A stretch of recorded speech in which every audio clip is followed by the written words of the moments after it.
बॉसला मारा पण मोर्चाला या असं राज ठाकरेंनी विचित्र विधान केलेलं आहे।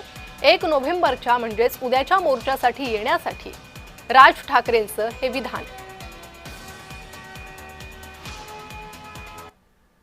महाराष्ट्रातल्या सर्व मतदारांना, माझ्या महाराष्ट्र सैनिकांना, सर्वांना मी सांगतोय की या मोर्चात सामील व्हा।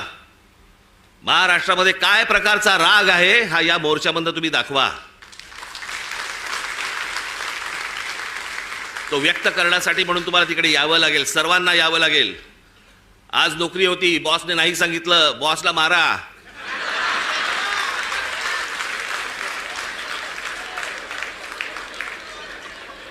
शनिवार पुरता एक मत त्याच्या गालावर द्या आणि मला असं वाटतं तुमचा बॉस पण मतदारच असेल, त्यालाही घेऊन या। लोकसभेत कोणत्या ईव्हीएम होत्या? जिंकले की लोकशाही जिंकते आणि हरले की ईव्हीएम। किती दिवस असं चालणार? मला वाटतं थोडं तरी आत्मपरीक्षण करा, नाहीतर असेच त्या ठिकाणी हरत राहाल आणि संपूर्ण आयुष्य हे ईव्हीएमला दोष देण्यात जाईल।